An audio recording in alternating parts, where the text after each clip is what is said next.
having that mentality that I'm going to be slow to anger. I'm going to show what patience looks like to my child. But you do have to be careful because it's a small space. They don't give you much room. Not much and when room. There's turbulence, it makes things a little bit difficult. I'm not a perfect parent, but I know God is. And so I want to know, well, how does he parent us, or what is his view towards his kids? Hey, everyone. Welcome back to The Long Game. Today, we're diving into traveling with kids. We thought this would be a really appropriate episode with Thanksgiving right around the corner. As parents of 3, we've been on plenty of family trips, and we know how overwhelming it can be. But we've also found ways to make it easier and more enjoyable. Traveling has become a big part of our lives, and we've learned how to balance fun and chaos while creating lasting memories. Since 70% of parents find traveling with kids stressful, this is from the American Academy of Pediatrics in 2020, we're excited to share some strategies that have worked for us. Let's get started. Okay, so this is a really fun topic because I think we've had our fair share of travel with both Jaden and Poppy, even Jaden by herself, both Jaden and Poppy, and then Elliot. I would have to say it came with quite a few challenges. Just the packing, getting in the car, going through the airport, the plane ride, the whole process. We do hear two sides of traveling with kids, why some parents choose to travel with kids and why others feel like they won't remember. So why travel with them? And for us, taking kids on a family trip is incredibly rewarding. It offers this unique opportunity to disconnect from life and be able to be somewhere that's relaxing to a certain extent with kids, but that having that one-on-one time with our family with no distractions, I find so much joy in it. And even for them, putting them in a different environment where their senses, the experiences, being on beaches or going to New York and seeing the city, I think that offers incredible value, and how they learn to navigate through that at such a young age.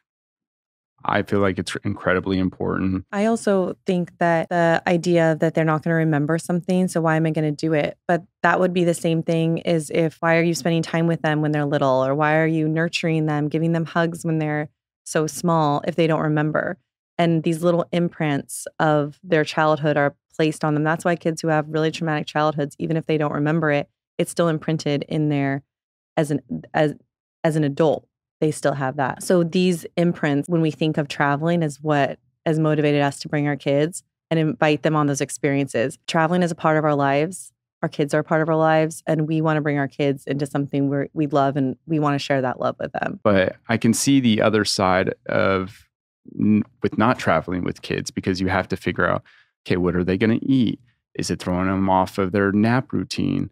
Is there going to be a crib at the hotel? And it really does restrict the spontaneity, because when you go on trips and book these activities, sometimes things don't always go as planned. Let's quickly dive into, we didn't really have experience with traveling with me and you growing up or going on trips. Once we started traveling with the blog, or we had these brand trip opportunities, those were some of the very first trip I ever went out of the country with was for our honeymoon. Since then, we would invited on these brand trips. And that was my first real experience with traveling to other countries, was through the opportunities we were getting with the blog.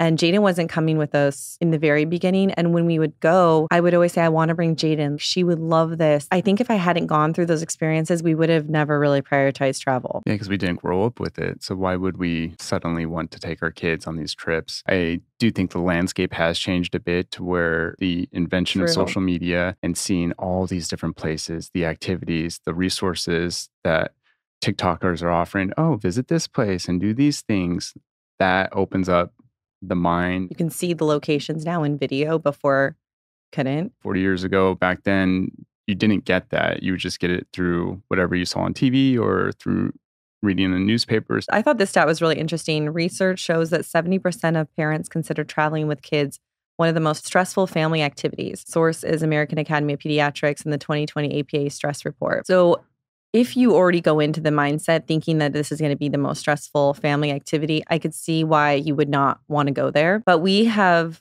been through it. We're going to share some of our tips and what has helped us make family traveling more enjoyable and something that we'll continue to do each year. Our mindset when we travel with kids as a family trip is this a family trip? If it is, we are all going to be together as a family. Anthony and I prioritize doing a trip together ourselves, and that's our date nights. That's the time that we're spending alone. So when we do these family trips, my intention is not to do date nights. Those have already been done and we're planning for those. So this trip is specifically to be together. And that relieves a lot of trying to plan multiple schedules of date nights plus family activities. That's why we don't really put Poppy, or Elliot's too young, but put them in some of the hotels offer daycare services, or like the Disney cruise, you can check your kids in. When they're older, they love to do that. Right. When Jaden was 7 or 9, she would ask to go. Yeah, she met friends. She had a great time. But when we do these trips, we really want to be with our kids. We really want to do activities with them, any type of meal with them. It's just solely focused on being together without having any of the distractions. And keeping that in the forefront of when we plan the itinerary, we're looking at the trip, keeping that purpose in mind of why we're doing the trip is helpful. So some of the challenges that we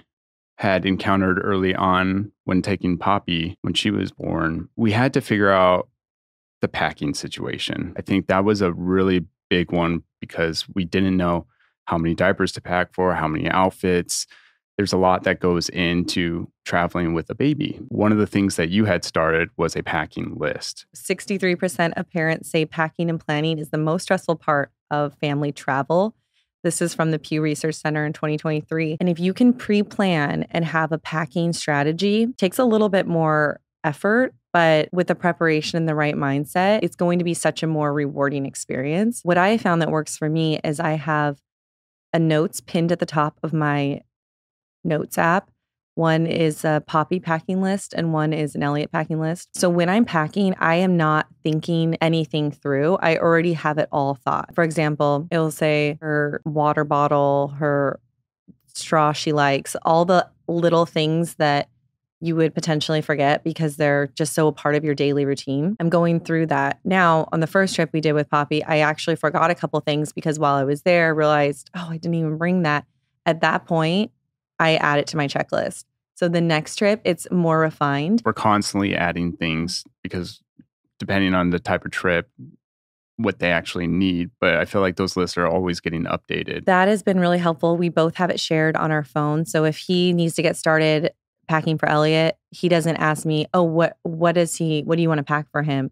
It's all there and we just mark it. And then I uncheck everything when I get back. So then the next trip, I have it all ready to go. It's pretty simple, but that's the way that's really worked for us. I also do that for myself when packing for a trip. I have Brittany packing list and it goes through every category and it helps me when I pack. I can listen to a podcast and I just go down the checklist. It's so much more calming, and using your brain once to go through the whole checklist in the very beginning is what's the most important because after that you have a running list that's going and it's being updated. The night before a trip, we're all ready to go. We're not running through the house. Oh, did I forget this? Did I forget this? Or in the car on the way to the airport.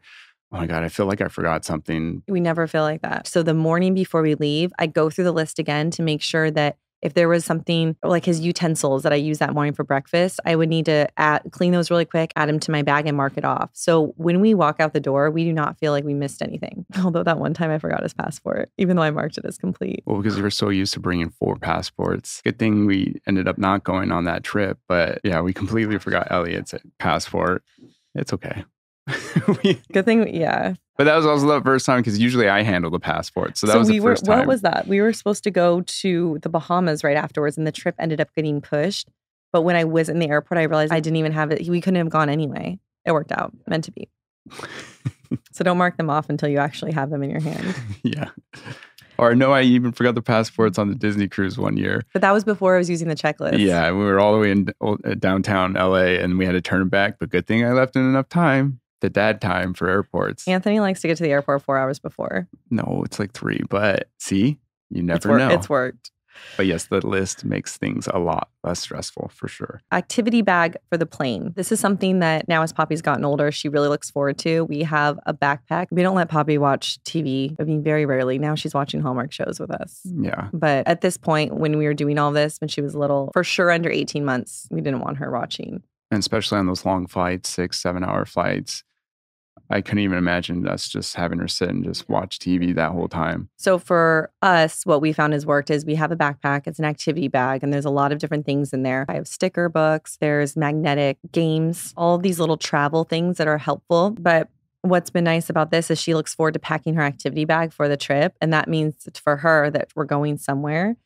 And she really looks forward to that. We go through it together, organize it. So she's actively participating in what she wants to bring. And if I do get her something, I got her that little notepad that was color changing. Oh, yeah. So if I get something for her for the activity bag, I say, you can't open it until we're on the plane or we're in the car. And then that's when the trip starts. So she's looking forward to the trip for her activities, which is really cute. Elliot, not so much. He's just No, he's just happy to be there and smiles then. playing around. Which I would have to say that age range is the easiest to be able to travel with, because if he's getting tired, you nurse him, he falls asleep, and he's asleep for a few hours. He wakes up, but he's really just occupied with just being with us. And then the same for Poppy. And it felt like that was the easiest. I cannot recommend breastfeeding enough. We can go on a whole other topic of this, but I feel very, very passionate about it for their gut health, for so many things. But for traveling, this is my best tip is breastfeed, because For women that can. for obviously. women, right? Yeah. Obviously, that was one thing that motivated me to keep. He's 11 months. I'm still nursing him, but it was one thing that kept me going. It's so nice to have him for the plane. He's soothed. It's a comfort for him. His ears are popping. That has been just a nice way to calm him down. And I use that so often, just as not a hack, but a travel tip that's really helped us. And I put a wrap around me that's it's a stretchy wrap. So he's enclosed in it. So when I'm nursing him, he's actually able to fall asleep. Well, that's been a game changer, because you're able to nurse on the flight without feeling too exposed. That made it a little bit more simple for me. Another tip that we have is, and I think has been such a utility for us with Poppy and with Elliot, is having that Duna stroller. It's a car seat that turns into a stroller. And when we have car trips to the airport, we use that. Now we have to bring another car seat for Poppy. That's a little different. But when it was just Poppy, it was so easy to put her in the car. And then if she had fallen asleep, take the carrier out, turn it into a stroller, move her through the airport. But when we were on trips, especially for the Disney cruise, even this last one with Elliot, it was hard to find ways to get him to nap. And by putting him in this stroller, it's very portable. We've been able to push him around. He would fall asleep and he would be content for an hour and a half, 2 hours. And I think that has really saved us and has been an essential thing for any time we travel, because I was actually really sad when Poppy grew out of it. I was trying to have her in it as long as possible, because I've not found a toddler stroller that converts to a toddler car seat. Toddler car seat that we haven't found stroller, one. So allow extra time at the airport. Oh my goodness. We did not realize it's Poppy's type age of independence that Poppy was going to have. And it's so cute. And we want her to have that independence. And there's just a sense of like, I'm doing it myself. But when checking in to the airport, she wants to roll a carry-on herself. Like, she is literally rolling it as the hardest way. It's not even like she's rolling it how they roll. She's pulling it and like struggling. And after the first couple of trips, I'm like, I have to bake in some time, because it would take 15 minutes longer just to walk to security, because she wanted to do this herself. And I don't want to get frustrated with her. I want her to have that sense of independence. So by baking in enough time to allow for that has really relieved stress off of us, because we're not in a rush when we're at the airport. My mentality, I don't know, I turned into a totally different person, not if in a bad way, but I'm like, got to get to the airport, got to get to the gate. And my dad's the same way. And maybe all dads are the same exactly way. The same. But I'm like, okay, let's check in. Okay, let's get up the escalator. Oh, we only have 2.5 hours before the flight leaves. So the first couple of times I'm like, oh my God, this is taking so long. Poppy's just doing her thing. But now that I've baked in some time and know that it's going to happen, I don't stress. We're okay. And she also feels like, she loves it. Mm-hmm. So that's been a very What would you say a tip would be for a car ride? Because we did do a car ride with her. We drove to Vegas that one time. That is bacon time for changing diapers and allow extra time in the car. Restroom trips.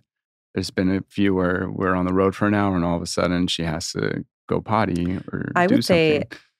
the tip for us has been that little porta potty. Yes, the portable potty. That's so cute for if you have a toddler. But it pops up, and I think I have it linked on my Amazon storefront. I'd have to see. And it literally pops up. You have the bag, toss it away, and then you pop it back down. Everything stays really clean, and it's in the back of our car, the trunk. It's always in the back just in case. And there's been times where we've had to use it. If you're taking a car ride and you have a toddler, that has been super helpful. That has saved us on many occasions. So our next tip, and we try to do this when we can, but specifically for Hawaii, the return flight is always a red eye, and we try to avoid red eyes. We've been on them before, but usually when you go to the islands, there is a red eye in there. With Delta, it can be different on different airlines, but we've noticed that Poppy does not sleep on red eyes. And when she was little, it was easy. You throw her on and she would fall asleep. But being a toddler, our last Hawaii trip coming back, and we couldn't avoid it. We had to do the red eye. She stayed up the whole flight until about the last hour to when she finally fell asleep. And we were arriving at 5:30 in the morning. And I'm like, oh my goodness, this is not going to be good. We caught her up on sleep, and you just have to take a step back and realize it's just a quick time. But we do not book red eye flights. It's just so tough. She doesn't get comfortable no matter what you do. We tell her, okay, lay down. And it's just, she's wired from the trip or just being there, and it just doesn't happen. And that's something. So flying during regular day hours has been a lot more manageable. And if she misses her nap, it's okay. We're going to get a good night's sleep when we land. The furthest she's been is the flight to Bora Bora. That was 9 hours total. Yeah. Because it's flying during the day, it's so much easier to get them back on track once you land. And I would say the same thing for if you're doing a road trip. I guess, I don't know. Do you think a road trip would be the same if you're driving the night? I just don't think it's very safe to drive at night. If you have to go to a weird gas station, or if you start to get really tired, I don't know if it's the safest to do. We've never done a late night road trip, have we? Also for her, she does sleep in her car seat, but I don't know how comfortable that is. That I don't think we've taken any road trips where we've been driving in the middle of the night. We always tried doing the day, and then we would book a hotel to stay at if it was just too long. Just for safety reasons too. A baby carrier is so helpful at the airport. What's funny is I didn't use a baby carrier at all with Poppy. I didn't really know how to use them. And I would just always hold her. And we only had her as a baby. It wasn't like now we have 2 of them to manage at the airport. That's been hugely helpful. And they don't make me take it off through TSA, the security check. And once he's on me, then I'm still able to either push a suitcase or hold Poppy's hand, or she's pushing her own suitcase. The one I have is the Artie Pop. I don't know exactly how to pronounce it. A good baby carrier that's hands-free. Highly, highly recommend for airport travel. One of the things that has helped us changing a baby on the flight is I have a little pack in the diaper bag where it's a baggie that has the wipes, the diaper rash cream. I always put preventative diaper rash cream on him, and 1 diaper. Oh, and the changing pad. So if we had to go change him on the flight, you just grab the baggie out, take him in there, and above the toilet on the flight, there's a baby changing pad that pulls down and you can lay him on that. But you do have to be careful because it's a small space. They don't give you much room. Not much and when room. There's turbulence, it makes things a little bit difficult, but having just one thing in there to hold while he's in there has made it really convenient to change him on the flight. I learned that after a few times of trying to balance everything in there with Poppy. That's been helpful. What I also like to do is within one of the carry-ons. So I always have extra supplies in that carry-on. So if need be, we can pull the carry-on down, pull out more diapers or another outfit if he's blown through 2 outfits, because we pack 2 outfits in his diaper bag. Well, this is when he was younger, maybe from 2 to 5 months. I would do 1 diaper per hour of travel. Mm-hmm. That was just an easy way for me to see how long was the flight or how long was the road trip. And I would have that in his diaper bag. So it was easy and on hand. Another thing that we have learned to do is every hotel that we stay at, we always ask if there is a crib. And I would say 99% of the time, I actually don't remember the last time I requested a crib and they didn't have something. But we usually stay at hotels that are family friendly. And that's something we think about when booking the trip. Or we stayed at a few Airbnbs that also said they had a crib available. A crib, right. So we try to think that through when planning where we're going to stay, as if they're family friendly hotels. And we usually have all the crib materials like the sheet, the pillow, I put that in a carry-on too. Because I'm thinking in my mind, if one of our suitcases gets lost and that had all the baby stuff, that would be just terrible. So I know that I have a carry-on that has what the two kids need to be able to get us at least a couple of days. So if Right. we do need to go somewhere and they're taking too long to return the luggage, we have some time. I'm very particular about the bedding they use. I like their silk bedding. I like to bring the things that they use. So Poppy has her certain pillow, her sheets, and then her dog. So I like to make sure whatever they sleep with in their bed, that we have that too. So it feels as much as home as possible. And we bring their sound machine. So that also feels that they're hearing the same sounds. And when Elliot was little, before he was crawling, he was sleeping in our bed with us. And when we go somewhere with him, he would also sleep in our bed with us there. So I wouldn't say we use the crib for at night, but it was more for his naps. We would try to give him a nap and put him in the crib so it felt like his crib at home. And that would be helpful in helping him go to sleep. I also travel with blackout shades that you can stick to the window. I've been in different hotels where the blackout, it's tough to give them a nap if it's in the middle of the day and the room is shining with light. So just having those little stickers in there on the window has been really helpful, and they're really It's kind of like portable. wallpaper. You know, you have a roll, you can stick it on the window and then cut it. So you can really customize it based on the window that's in the room. And at home, he sleeps with his room really dark for his naps. So that's something that I try to make it the same when we travel. So it's the most seamless that I can be. I feel like that's a new thing we started, and that took us a bit because we're like, how can we make this darker? And it just, for him, it was a little bit harder for him to go to sleep. And so we did some research and found that. So that was a good win. Another tip that we had recently implemented was bringing just a bag, like a tote, full of food and snacks. And the airline doesn't count that as an extra piece of luggage. So you're able to do that. And we've been able to put Poppy snacks, trail mix, snacks for us. I would even bring a set of shredded chicken. I had chia pudding. It was almost like a lunch. Like a tin, metal lunchbox tin. So I'd pack all that. We pack snacks. With Elliot, I have a water bottle for him. And I tell them when I go through, oh, it's for the baby. So they don't make me dump it, but they do check it to make sure that, and I use very filtered water for him. And so it's nice because you just say it's for your baby and they're not going to dump that water. For us, we have a water, because I don't like my kids to drink out of plastic water bottles, the microplastics. So I make sure, thinking when traveling, it is a little bit more difficult because planes are giving you plastic water bottles, the hotels give you plastic water bottles. So what I found has been so helpful is this water bottle called Clearly Filtered. Got it on Amazon, but it filters out microplastics and it filters out potential contaminants. Yeah, contaminants. So that's nice because I can fill it up with tap water in the airport, or if we go somewhere, I can fill it up. I even pour a plastic water bottle in there, but I know that it's still being filtered. And that's a way that I have Poppy drink out of that one, and we have one for us too. We've also actually brought in coconuts. Yes.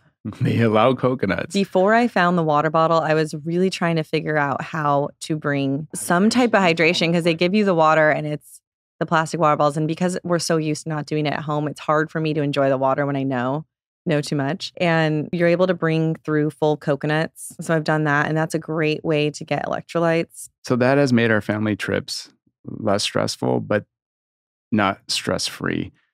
And so how do we manage when there are those meltdowns or stressful moments? What would you say is a number one strategy for you on how to deal with that? For airport travel in particular, and I know when I talk to some of my friends about this, they're very worried about bringing their kids on a plane because they don't want to disrupt others or worrying about what others think of their baby or child on the flight. And I really think you have to let that go. I had to let that go in my head because you can be so wrapped up in, oh, if my baby crying or uncomfortable, their ears aren't popped. You really have to focus on just making your child comfortable and sticking with that mentality. And you know what I think too is it's public transportation. Like if someone is going to complain about having a baby on the flight, I don't want to hear it. If you're not a parent, it's really hard to put yourself in that position of your child just having a tough time and you're trying to just let them, you don't want to be stressed too because they're going to feed off your anxiety and they're going to feed off your emotions. I just tune people out if they're staring. And Poppy's, we've been through it where she's usually really, really chill on a flight. There's only been maybe 2 times, and it's because her ear situation. Her ears could not pop. And I felt so bad for her. She was sweating. You could tell she was in so much pain. And at that point, I could care less. And that we were exiting off the plane too. It's just like, whatever. People said things and, I did not say one word. I just let it roll off. I'm worried about Poppy. I'm worried about how can we make the situation better? How can we make her feel better? I don't care what other people are thinking or wanting to say about us. You just have to kind of go with that mindset. Otherwise, you don't go on the trip. And so you're too worried about disrupting others. What I don't love about the United States is that it's very much that children should be seen but not heard. And it's not, and you go to other countries where they have a children area, they have all these playthings. Like the community is very much on, we want children to thrive here. The US is very much have a child, but I don't want to be bothered by it. And I don't want to see it or hear it. And I feel that very much on flights. I do not let it get to me. We're trying to make sure our kids are, we're trying to do the best we can with them on the flight and making sure they're as comfortable as possible. But there are some things that are completely out of our control, like her ears, and they're exhausted. But you have to just bring it back to the purpose. This is a family trip. It might be uncomfortable for some of the flight. Let's not let what other people think affect us to not even go on the trip at all. Mm-hmm. And there have been moments outside of the plan where she has broken down because she's either too tired or she's been out on the beach all day. You really have to just roll with it and just be there for her, try to understand what's going on. But we've never been the type of parents where like, you need to stop crying. It's not The one negative. thing we don't say is you need to stop crying. I think that's the worst thing you can say to your child when they are trying to learn how to express their emotions. I mean, she doesn't know. My ears are clogged. Yeah. I'm asking her what part hurts. I'm trying to understand what she's going through instead of saying stop crying, because that's just putting her in a suppression mode of you need to suppress your feelings. That's just our parenting style in general, but we also use that on the flight. For me and Anthony, going back to scriptures in the Bible, because the Bible is an ultimate guide to how to live your life in the best way that enriches your life. I'm not a perfect parent, but I know God is. And so I want to know, well, how does he parent us, or what is his view towards his kids? And I love this one. It says, Psalm 103:8, the Lord is compassionate and gracious, slow to anger, abounding in love.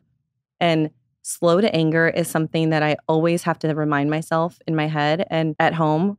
Sometimes I want to revert to, I can feel my heart rate racing, or I start to get hot, especially if I get embarrassed, I can feel. So I'm very self-aware of the cues where I'm getting stressed. And on a flight, this is Poppy going to remember this as a family trip too. And so if her parents are constantly stressed with her the whole time, I'm like, what are you doing? Stop that. Stand there. How is that going to be enjoyable for her too? And we've seen parents on trips, they're behind us yelling at their kid on the flight. I'm like, I feel bad because what kind of experience is this for the child right now? And also you're embarrassing them in public by yelling. So I think you just need to go back to take a breath. It's okay. They're a toddler. Nothing's going to be perfect. Just let it roll off. I also really love another verse from James 1, verse 19. My dear brothers and sisters, take note of this. Everyone should be quick to listen, slow to speak, and slow to become angry. I love that slow to speak, really listening of what's going on. If you're angry, it's for a very just reason why you're angry. You're not just angry just because you fly off the cuff. You have no control of your emotions. So I think that has been really helpful with traveling. And I feel like we're both very patient parents. I feel like people would say like, you guys don't stress that much about, but it's not that we're not stressing. It's just we have a different approach, and we know Poppy's at that age where she's very inquisitive, but if she wants something, she will wear you down. Wear us down until... And not saying that we're parents that give her everything, but we need to find a way to know, Poppy, we're not doing this right now, or find a way to communicate with her to where she understands and say, okay. Sometimes it doesn't go always well. One of the best ways when she is having a meltdown is I talk to her with her little dog. And that's been the greatest distraction. I always have one in my carry-on, and I'll pull it out and say, oh, Poppy, what? Oh my goodness, did you see that? And then it's like she comes back out of it. Oh, what? And she talks right back to it. So that's always been a really good distraction just to get her, because when she's so hot and sweaty and she's so worked up, trying to get her to, you almost like need her just to breathe and change the environment. It's just understanding your child and how can you navigate those breakdown moments. And now we're not so afraid of it.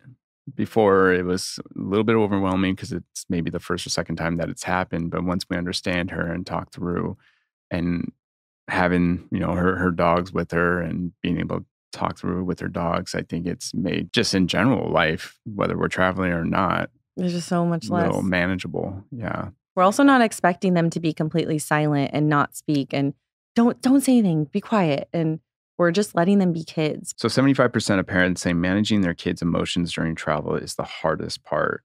And that's from the American Psychological Association. When you are planning a family trip, you have to think that they are going to be more tired. Maybe they missed a nap, but having that mentality that I'm going to be slow to anger, I'm going to show what patience looks like to my child. So another reason why we chose to take our kids on these trips, not only just for the family time, but to create a love for travel, to change up the environment, the different foods they eat, the experiences, being on a beach or being in a big city. We don't want to keep them in a bubble. We want to really acclimate them to there are different places and teach And they're them not on. scary. I remember because I didn't travel, I used to think other countries were scary. It just broadens your horizon so much to just get out of your own bubble. It's so informative and it's such a form of education that We really wanted to instill on them. And also, we love to bring Jaden in on planning our activities. yeah, we never talked about any tips for traveling with Jaden.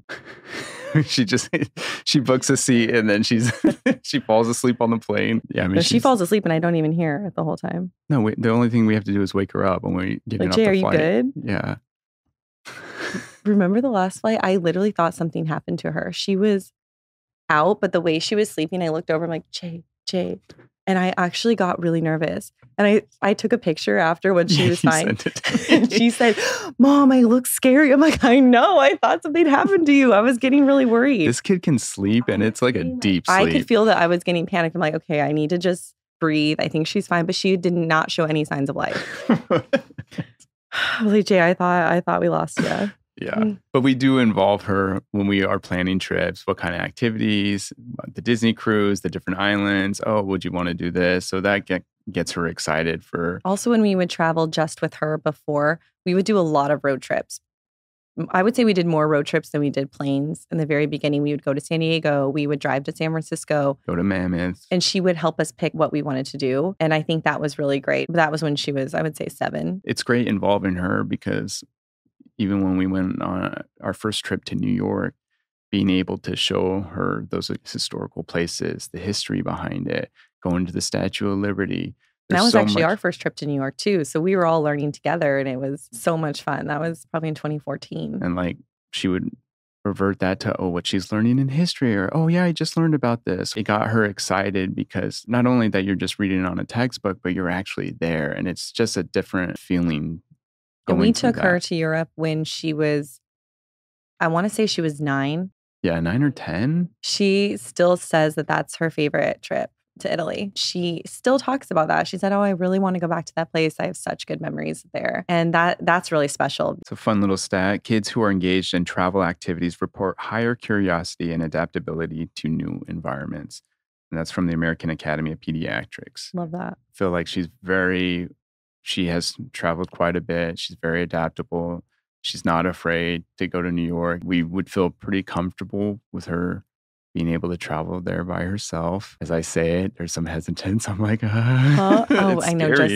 Just because I still picture her little sometimes. I know. She's almost an adult, 18 years old, and we have to let her go through it. But we feel confident that, I mean, she's already been there multiple times. So she's so independent. So here's some practical advice for a stress-free family travel. We try to keep the naps as much as we can, but we try to do it with the stroller or the baby carrier. But we don't put too much stress if they miss their nap. We try to get them to bed earlier on some nights during the trip, but we don't stress so much about the schedule where we know things are going to be a little all over the place. Something I love doing is using AI to plan family-friendly activities, and I use it as my travel agent. Yeah.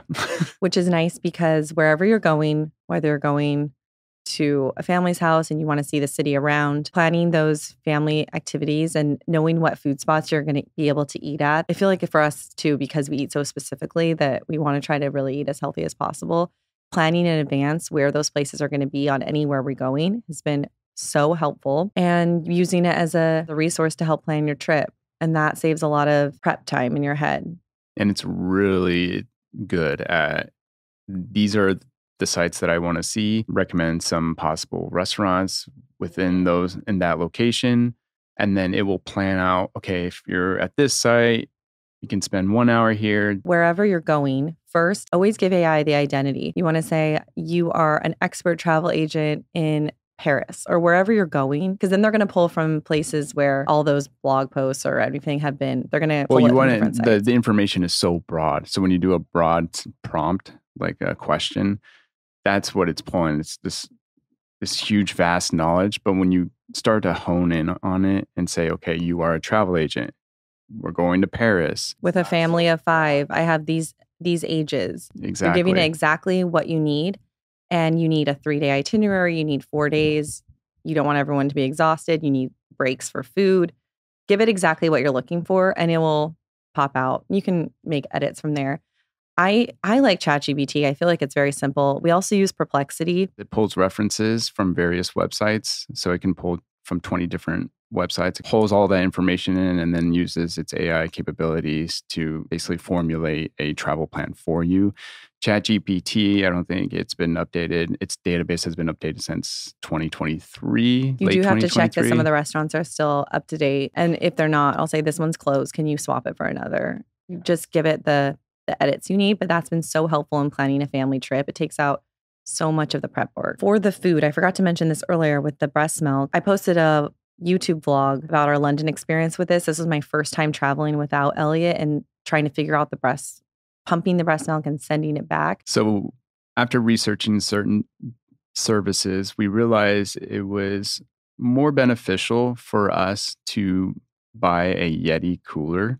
So we bought a Yeti cooler, which fits in our A checked-in checked luggage. luggage. We bought ice packs, which it needs to be in the checked-in luggage. We learned that if you put the ice packs in your carry-on, they will take it away. So we pack the Yeti with the ice packs, and then we have for your breast pump, we have a little carry bag. We have a breast pump. We put extra bags in there. So when we get onto the flight attendant will fill those bags with ice. So that's how we've been able to navigate them taking our ice packs away. And when we get into the hotel, it's been 50% where the hotel would either store it on an on-site freezer. I'm not sure where that freezer is, but they store it in a freezer. Or some hotels will actually roll a fridge freezer combo to your room. You say you're pumping and you need a milk storage. So we'll keep that frozen and then I'll make sure to freeze the ice packs so that for especially London, we had frozen ice packs. All the breast milk was frozen. I put it in the Yeti. This is not really traveling with kids, but this is how we navigate the whole breast milk situation. Right. I didn't want to have to stop nursing him because we are going on a trip. So I feel like these tips are really helpful for a mom who you want to go on a trip with your husband by yourself and you don't want to bring the kids, but you don't want to also have to stop nursing too. I mean, that stuff is liquid gold. You need to find a way to bring that back. Yeah. So having it checked in, and I've never had a situation where I've opened it and everything's been defrosted. I would say 90% of the time it's still completely frozen.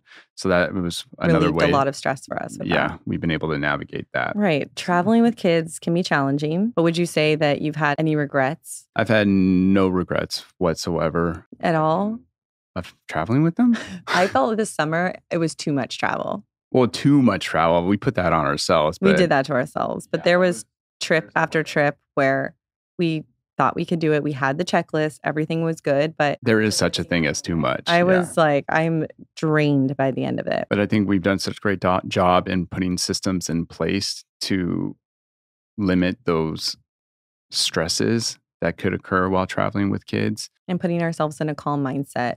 Mm-hmm. Leave room for meltdowns. Room for meltdowns, room for air, room for not bringing something. If it wasn't on your checklist, those are all just learning steps that you can incorporate into your next travel with your kids. I can count out so many different memories, whether it's being on the beach of Hawaii or taking Poppy around to see all the princesses at the Disney cruise. Like those far outweigh any stressful breakdown moments that we have had on any trips. I would say also just not having to stick so closely to the itinerary, letting the day be open to what do you guys want to do and seeing what they want to do and not being so stuck on we have to do this, we have to go see this. Like, let's just do what the goal of it is to spend time together.